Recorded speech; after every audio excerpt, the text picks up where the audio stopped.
Bonjour à tous, je suis Barek et bienvenue sur la tribune de Coruscant pour cette nouvelle vidéo des références sur le premier tome de la série de comics Han Solo et Chewbacca. Cette vidéo sera bien évidemment full spoiler et donc prévue pour ceux qui ont déjà lu les numéros 1 à 5 de Han Solo et Chewbacca et le one-shot Life Day. En parlant pour faire passer le temps, Han Solo déclare qu'il déteste avoir froid, ce qui lui arrivera plus tard lorsqu'il sera piégé dans la carbonite et qu'il déteste aussi être mouillé, chose qu'il a bien connue via son séjour sur Mimban au sein de l'Empire comme on le voit dans le film Solo. Le comic débute sur Han Solo lors du casse d'un casino sur la planète Galator 3. Elle a été introduite dans la série de comics Star Wars de 2020 puisque c'est la planète où se sont rencontrés Kes Dameron et Charabé, les parents de Poe Dameron. L'équipe de Han Solo est composée évidemment de Chewbacca, mais aussi de Keltana, un nouveau personnage, de Tonga, une chasseuse de primes qui fait partie des personnages principaux de la série Bounty Hunters, d'Ako, un contrebandier qui travaillera plus tard avec Han et Chewbacca lors d'une escroquerie sur Garel dans le one-shot Han Solo de la série L'ère de la rébellion, et d'Uris Binar, un Tispiasien qui a suivi Baylor de Valence dans les premiers numéros de la série Bounty Hunters. Uris Binar est d'ailleurs armé de 4 fusils blaster EE4, l'évolution du EE3, le blaster de Boba Fett. Le EE4 a été à l'origine créé pour être le blaster de Sanastaros dans la série Star Wars de 2015. Et Tonga est-elle armée de 2 pistolets blaster DL44, le même modèle que porte Han Solo. Pour échapper aux autorités de Galator 3, Han Solo passe à travers un croiseur casino avec le Faucon Millennium, et la mise en page reprend une scène du réveil de la Force avec un plan calme puis le Faucon qui traverse un obstacle. Dans le film, c'est au moment où les héros arrivent sur la base Starkiller.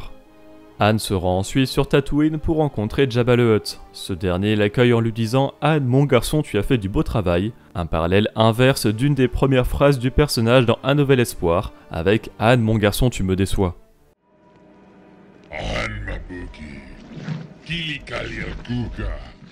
Le plan qui annonce l'arrivée sur Tatooine présente le palais de Jabba avec en premier plan une sorte d'araignée mécanique tenant un bocal. Il s'agit d'un moine de Bomar issu d'un ordre religieux qui croit en la nécessité de s'isoler de toute sensation physique afin d'accroître la puissance de leur esprit. Pour ce faire, les moines éclairés se font transplanter leur cerveau dans des bocaux remplis de nutriments. L'ordre Bomar est apparu pour la première fois dans Le Retour de Jedi sous cette forme de cerveau attaché à des droïdes araignées. Le palais de Jabba lui-même a été fondé par l'ordre Bomar et dans l'univers légende, après la mort de Jabba en 4 après Yavin, les moines ont repris leur palais par la force, recrutant de nouveaux membres sans leur consentement. Han Solo part faire un nouveau casse qui consiste à voler les cendres d'un ancien rival de Jabba, Krestrel Naran, et il doit faire cette mission avec Greedo. Greedo est un Rhodien que l'on voit mourir de la main de Han lui-même dans Un Nouvel Espoir, mais il apparaît aussi dans une scène coupée de La Menace Fantôme où il accuse Anakin Skywalker d'avoir triché à la classique de Boontaïv. Greedo fait aussi une brève apparition dans The Clone Wars où il est déjà au service du Hutt. Lorsque Han se moque de la réputation de Greedo, le Rhodien lui répond « c'est le Quokta qui se fout du Stifling », une expression qui provient de la saison 2 de The Mandalorian alors prononcée par Boba Fett. C'est Cad Bane qui l'utilise ensuite dans le livre de Boba Fett, puis Hellgate dans la saison 3 de The Mandalorian. Cette expression est l'équivalent en anglais de The Pot Calling the Kettleback, qui en français pourrait être traduit par « c'est l'hôpital qui se fout de la charité ». Et Han lui répond que si Greedo le trahit, il tirera en premier, subtile référence au débat éternel de qui a tiré en premier entre l'humain et le Rhodien dans la cantina d'Un Nouvel Espoir. Dans la version originale du film, Greedo n'a pas du tout tiré sur Han. Dans la réédition du film en 97, Greedo tire malencontreusement sur Solo avant que celui-ci ne le tue. George Lucas a déclaré que ce changement visait à renforcer l'héroïsme général de Solo, en le faisant apparaître moins comme un tueur et plus comme un cow-boy aux yeux des spectateurs. Cette décision a été controversée et dans la version de 2004, les deux tirs sont presque simultanés, Greedo tirant en premier. Dans la novélisation jeune adulte canon, il n'est pas fait mention d'un tir de Greedo, et l'auteur Alexandra Bracken, interrogé à ce sujet, a déclaré que Solo avait tiré avant que Greedo ne puisse le faire. Et d'ailleurs, même la sortie en 2019 d'Un Nouvel Espoir sur Disney+, montre Greedo prononçant un dernier mot avant d'être abattu par Han, une altération insérée par Lucas avant de vendre Lucasfilm à Disney.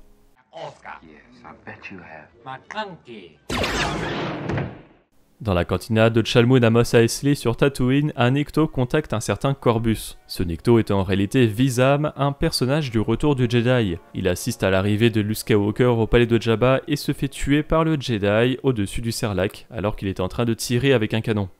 La cantina est elle bien évidemment toujours dirigée par le barman Wooher d'un Nouvel Espoir, et plusieurs espèces d'aliens s'y retrouvent. Il y a un Arconan, un Ishitib, un Nitorien et un Mon Calamari, qui sont toutes des espèces de la trilogie originale, mais surtout un Trodatom, une espèce de l'ascension de Skywalker. Évidemment, la nouvelle mission confiée à Han Solo est plus personnelle qu'il ne le pensait, et elle l'amène sur Corellia, la planète où il a grandi, comme on nous le présente dans l'introduction du film Solo. Dans la case présentant la planète, on remarque le même genre de décor que dans le film, avec des destroyers stellaires impériaux en construction. Han évoque le nom de Lady Proxima et Greedo celui des Vers Blancs. Il s'agit d'une organisation criminelle basée sur Corellia et dirigée par des Grindalides à l'époque impériale. Proxima et les Vers Blancs sont encore une fois présents dans l'introduction de Solo. Le riche de Corellia que doivent voler Han, Chewbacca et Greedo se nomme Augustus Graves, un Imbanel, une autre espèce de l'épisode 4. Graves est le PDG de la CIC, la corporation d'ingénierie corellienne. La CIC a produit de très nombreux modèles de vaisseaux tels que le cargo léger YT-1300 comme le Faucon Millennium de Han Solo, le cargo léger YV-666 comme le Houndstooth de Bossk, ou encore le cargo léger VCX-100 comme le Ghost de Hera Syndulla. En parallèle, nous suivons le Marshal Bug Vangto du service de Marshal Benelek sur Ostian Prime, la future deuxième capitale de la Nouvelle République qui sera anéantie par la base Starkiller du Premier Ordre dans le Réveil de la Force. Bug interroge la barman qui est une Palowick, une espèce popularisée par Snice Noodles, la chanteuse du groupe de musique de Max Rebo dans Le Retour du Jedi.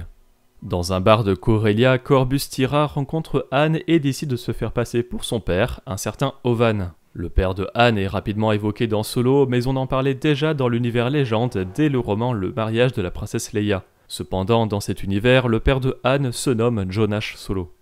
Dans le numéro 2, nous apprenons via un hologramme que les dés de Han Solo lui ont été donnés par son père Ovan. Ces objets sont des dés de sabak utilisés dans une variante nommée Corellian Spike. Dans les derniers Jedi, Luke Skywalker les fait apparaître grâce à la force sur Krayt, afin de rappeler de bons souvenirs à sa sœur Leia et de narguer son neveu Ben Solo. Mais c'est surtout dans Solo que ces dés sont mis en avant, où Han les décrit comme des porte-bonheur. Cependant, dans l'univers légende, les dés de Han ont une toute autre signification. Déjà, le canon a apporté une modification importante aux dés. À l'origine, dans Un Nouvel Espoir, les dés sont de simples dés à points, mais le canon a apporté de nouveaux symboles, bien que le fonctionnement reste le même avec 6 phases différentes. Ainsi, dans le Légende, Han conserve ses dés dorés car il a gagné le Faucon Millennium auprès de Lando grâce à eux, mais dans le canon, c'est lors d'une partie de sabak sur Numidian Prime. Dans le troisième numéro, Greedo porte un pistolet blaster lourd DT-12, exactement le même modèle qu'il portera au moment de sa mort dans Un Nouvel Espoir. L'immeuble d'Augustus Graves se nomme le Kasdan, très probablement un hommage à Lawrence Kasdan, co-scénariste de l'Empire contre-attaque, Le Retour de Jedi, Le Réveil de la Force et Solo. Il est surtout connu pour avoir écrit en grande partie le développement du Han Solo que l'on connaît dans l'épisode 5 de la saga Skywalker. C'est pourquoi il a été rappelé pour co-scénariser Solo Star Wars Story avec son fils Jon Kasdan. Au final, Han apprend que l'urne des cendres de Kestrel Naran se trouve sur Antilion, un monde reculé de la galaxie où l'ancienne Sava Madlinson y travaille comme vendeuse d'objets en tout genre, après avoir perdu sa carrière suite à la destruction de l'Ordre Jedi. Nous apprenons son passé dans la mini-série Crimson Reign où elle est appelée l'archiviste et où un flashback nous la montre sur Antilion alors persécutée par des Stormtroopers. Mais Kira, la leader de l'Aube écarlate, la sauve et l'enrôle dans son équipe visant à détruire les Sith. Et dans Han Solo et Chewbacca, nous apprenons que c'est en réalité Han qui a dit à 3 Stormtroopers que Sun vendait de la contrebande illégale dans le but d'éloigner la jeune femme de ses objets pour qu'il puisse chercher les cendres de Kestrel Naran. Le numéro 4 commence par l'enlèvement de Han par Crescentan, un chasseur de primes Wookiee qui a fui sa planète natale de Kashyyyk et a été entraîné comme gladiateur par les frères Xanthi. Une fois libéré, il a été régulièrement engagé par Jabba le Hutt et a même combattu Obi-Wan Kenobi, recevant une cicatrice du sabre laser du Jedi. Dark Vador engagea aussi Crescentan pour retrouver et capturer un agent de l'Empereur. Crescentan est resté un long moment aux côtés de l'archéologiste Chelilona Afra, et on le retrouve à l'époque de la Nouvelle République aux côtés du daimyo Boba Fett dans sa série dédiée. Pour l'anecdote, le nom provisoire donné à Crescentan par Kieran Gillen durant l'écriture de la série Dark Vador de 2015, qui marque la première apparition du personnage, était Niubaka. Le vaisseau de Crescentan est une canonnière anti-esclavagiste Ozytuck, qu'il pilotait déjà dans la série Dark Vador de 2015. L'Ozytuck est un modèle de vaisseau créé pour le premier épisode de Rebels, alors piloté par des Wookiees, évidemment. Le design de la canonnière reprend comme le TIOBA de la République, celui de l'hélicoptère soviétique Mi-24. Le nom Ozitok remonte à un brouillon de mai 73 de ce qui allait devenir Un Nouvel Espoir ou dans la scène 135 du scénario qui se déroule dans le camp Wookiee, une première version de Chewbacca est accueillie par son père Ozitok, chef de la tribu Kapaoku, tribu mentionnée dans From a Certain Point of View, The Empire Strikes Back. Pour retrouver Han, Chewbacca colle sur la coque du Ozitok de Crescenton une balise de repérage qui est la même que celle qu'utilise Obi-Wan Kenobi sur le Slave One de Jango Fett dans l'attaque des clones. Cette balise mène Chewbacca et Corbus sur Molotanka où se trouve une résidence d'Augustus Graves. Corbus décide de s'armer et prend un pistolet blaster NN-14 qu'il a trouvé dans le Faucon Millennium. Il s'agit du blaster que Han confiera à Rey sur Takodana des décennies plus tard et qu'elle conservera en compagnie de son sabre laser. Après avoir volé le Faucon Millennium, Corbus Tira se rend sur Yakar, une planète créée pour le guide visuel de Rogue One pour en faire la planète d'origine des Yakaru, l'espèce du rebelle Bistan. Dans le centre impérial de Yakar se trouve un Cosien, une espèce créée pour The Clone Wars avec le maître Jedi Terra Sinube. Cette espèce a une longue espérance de vie puisque Sinube était déjà présent à l'époque de la Haute République. Dans ce centre impérial, le marshal Bug Vangto capture Corbus, mais une officière impériale vient lui dire qu'il a commis une agression en violation du code criminel section 19.77, une subtile référence à l'année de sortie du premier film Star Wars en 1977. Vangto a emmené Corbus au quartier général des services de Marshal Benelex sur Pakalis 3, une planète créée pour le supplément de jeu de rôle légende Galaxy Guide 10 Bounty Hunters, avec une apparition dans le one-shot de comics Boba Fett Fujimo, et canonisée par le jeu de rôle Le Réveil de la Force, avec une mention de Han Solo lui-même dans l'arc Power Down de la série de comics jeunesse Star Wars Adventures. Dans le numéro 5 de Han Solo et Chewbacca, le blaster de Keltana est un pistolet Braillard K16, introduit dans le jeu vidéo Battlefront de 2015. Ce blaster est inspiré du pistolet Braillard de Kyle Katarn dans le jeu vidéo légende Dark Forces. Pour l'anecdote, l'artiste principal et scénariste de Dark Forces, Justin Chin, a déclaré s'être inspiré du compositeur Gavin Bryars pour le nom de ce blaster. Après avoir tiré sur Han Solo, Greedo dit par la couronne de Tyrus, faisant référence à Tyrus, l'étoile du système éponyme mentionné dans le livre de référence légende Shadows of the Empire Planets Guide, puis dans le numéro 58 de Build the Millennium Falcon, une source canon avec même une image.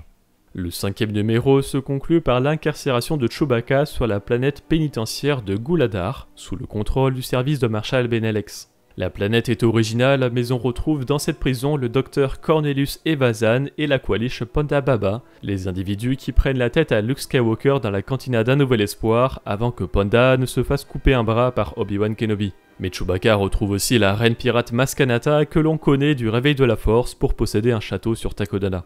Ce premier tome de Han Solo et Chewbacca se conclut sur le one-shot Life Day. Comme son titre l'indique, il va beaucoup parler du jour de la vie, une fête traditionnelle Wookiee qui célèbre à la famille la joie et l'harmonie, valeurs et principes de la culture Wookiee. Traditionnellement organisée à l'arbre de vie sur Kashyyyk, cette vie a été célébrée par les peuples de toutes les étoiles après les temps sombres de l'Empire Galactique. S'appropriant la fête Wookiee, les peuples ont marqué cette journée par des décors festifs, des lumières, des festins et de la musique, rappelant aux habitants de la galaxie la compassion, promesse de l'arbre de vie. Dans l'univers légende, le jour de la vie a été créé pour The Star Wars Holiday Special, ou au temps de la guerre des étoiles en français, une émission télévisée dérivée d'Un Nouvel Espoir, et diffusée le 17 novembre 1978, exactement une semaine avant le Thanksgiving aux États-Unis. Dans cette incroyable émission, Han Solo et Chewbacca se rendent sur Kashyyyk pour que ce dernier puisse célébrer le jour de la vie avec sa famille. Depuis, le Holiday Special et le jour de la vie sont devenus comme un running gag dans la communauté Star Wars, avec par exemple le 17 novembre 2019, une célébration du jour de la vie a été organisée par les fans de Galaxy's Edge de Disneyland,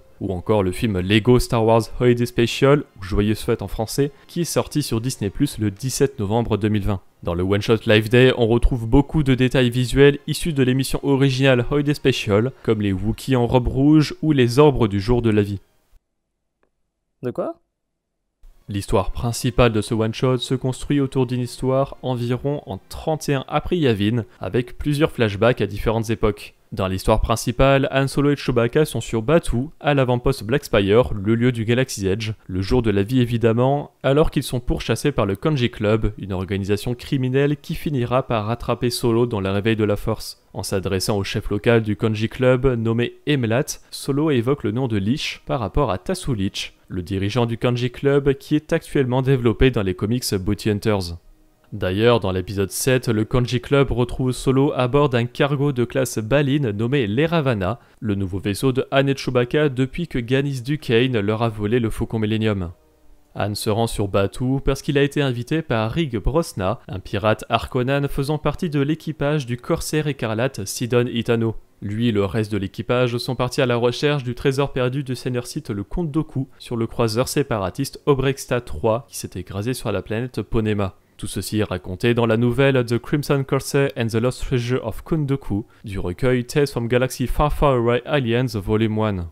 Pour capturer Solo, le Kanji Club a pris en otage la cantina Doga que vous pouvez réellement visiter au Galaxy's Edge. Han croise même la propriétaire des lieux, la blutopienne Oga Gara, qui utilise une grenade flash pour se débarrasser des criminels qui pourchassent Solo, reprenant d'ailleurs le même design que celle utilisée dans les derniers jeux vidéo Battlefront.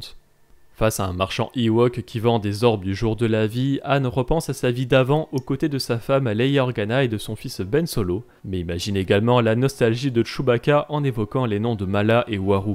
Mala Tobuck est la femme de Chewbacca, tandis que Loompa Waru est leur fils. Ces deux personnages sont apparus pour la première fois dans le canon dans le roman Chute de l'Empire, dernier tome de la trilogie Riposte, mais proviennent bien évidemment du Holiday Special, où la famille de Chewbacca est introduite. On peut apprécier voir Mala cuisiner. And guess what we are ready for now? The cooking.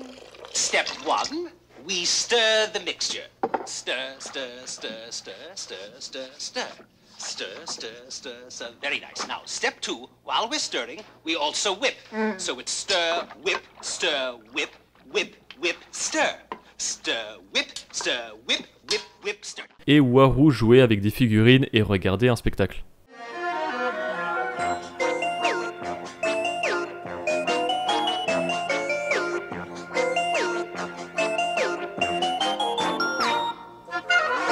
Dans la dernière planche du comic, on peut apprécier au fond R3X, un droïde pilote de série RX qui pilotait une navette interstellaire 2000 dans Rebels, puis un Starspeeder 3000 en travaillant pour l'entreprise Star Tours, avant de finir DJ à la cantina Doga sur Batuu. Rex est bien évidemment à l'origine le droïde de l'attraction Star Tours des parcs Disney, mais aujourd'hui c'est C3PO R2D2 qui nous accompagne dans les voyages, tandis que Rex est lui au Galaxy's Edge. Mais ce n'est pas le seul détail, puisqu'une jeune pousse de Drengir semble avoir commencé à se développer dans la cantina. Les Drengir sont une espèce végétale carnivore de la planète Molita qui menaçait de faucher la frontière galactique durant l'ère de la Haute République. Fonctionnement par un système de ruches, les Drengir sont tous reliés à la grande progénitrice. Si celle-ci est vaincue, tous les Drengir le sont. Ainsi, à une époque reculée, les Sith ont tenté de s'allier aux Drengir pour dominer la galaxie, mais même eux les ont trouvés trop dangereux et ont réussi à les piéger grâce à des idoles. Mais à l'époque de la Haute République, les Jedi les ont malencontreusement libérés jusqu'à trouver la grande progénitrice sur Molita, où ils parvinrent à la piéger dans un champ de stase, plongeant tous les Drengir de la galaxie dans un profond sommeil. Mais visiblement, plus de 2 siècles plus tard, un Drengir se réveille sur Batuu, mais le mystère du pourquoi et du comment reste entier.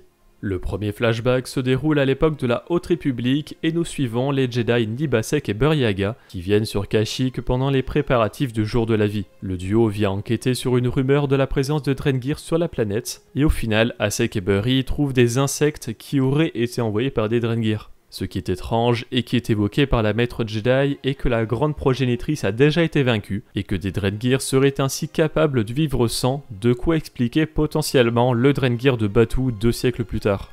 Pour recueillir des informations, les Jedi s'adressent à un Wookiee du nom de Hatchit-Kuk, qui n'est autre que le père de Chewbacca. En l'an 19 avant Yavin, Hatchit-Kuk est déjà un Wookiee âgé au pelage clair, mais participe néanmoins à la bataille de Kashyyyk en tant qu'artilleur à bord d'un catamaran à réaction Oevaor. Le vieux Wookiee lança des détonateurs thermiques sur l'ennemi après s'être entraîné à le faire dans des jeux de réalité virtuelle joués avec un casque d'évaporation mentale, comme décrit dans le livre de référence Complete Vehicles. Le personnage a bien évidemment été créé pour le Holiday Special, où il est même présent dans une scène quelque peu dérangeante au point qu'elle a été censurée dans la version française de l'émission. Oh, we are excited, aren't we? Well, just relax. Just relax. Yes. No more. Now, we can have a good time.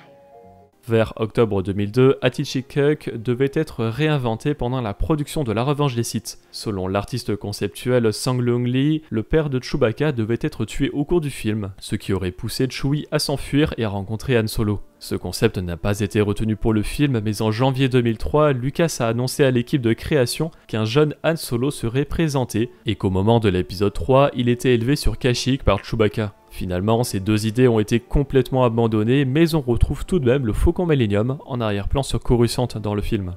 Le deuxième flashback parle lui d'une mission confiée par Jabba le Hutt à Han Solo et Chewbacca sur l'Essa 7, qui consiste à acheter des bombes corrosives à des Trandoshan. Mais Chewie remarque que les Trandoshan utilisent des esclaves Wookiees et décide de se révolter contre les vendeurs. De base, Han propose aux Trandoshan d'acheter leurs bombes pour 100 000 Woopi-Woopi, une sorte de monnaie d'or utilisée par les Hutt sur Tatooine. La valeur d'une pièce de Woopi-Woopi est d'environ 0,625 crédits de la République, et sur l'une de leurs faces est inscrit un ancien code commercial Hutties. Cette monnaie a été créée pour la menace fantôme où des gorgues sont vendus sur le marché de Mos Espa pour 7 Woopi-Woopi chacun. Afin de se débarrasser des esclaves inutiles, les Trandoshan ont dans leur base un Sarlacc endormi, une créature du retour du Jedi, ou un Sarlacc vit dans la grande fosse de Carkoon sur Tatooine. Et enfin, la dernière histoire raconte le moment où les rebelles Leia Organa, Luke Skywalker, Han Solo et Chewbacca sont allés chercher des renforts sur la planète Kudo. Kudo et l'espèce des Kudon sont récurrents dans les œuvres de l'autrice Jodie Hauser, qui a bien sûr écrit cette courte histoire. Les Kudon ont été inventés pour un annual de la série Podameron et on les retrouve dans le one-shot sur Anakin Skywalker de la série L'Ère de la République, et la planète Kudo vient de la série TIE Fighter. En complément de cette vidéo, je vous invite à voir ou revoir la rediffusion de notre live sur Han Solo et Chewbacca tome 1 sur notre chaîne secondaire qui a eu lieu hier soir sur Twitch. Merci d'avoir regardé cette vidéo, j'espère qu'elle vous a plu. Si c'est le cas, n'hésitez pas à laisser un like, à la partager, à vous abonner en activant les notifications si vous ne voulez pas rater les vidéos de la tribune de Coruscant. Pour être au courant de l'actualité Star Wars au quotidien, suivez-nous sur Facebook, Instagram et Twitter. Et tous les dimanches, nous débriefons de l'actualité sur Twitch lors de notre émission Là-bas dans les étoiles. A bientôt et que la force soit avec vous.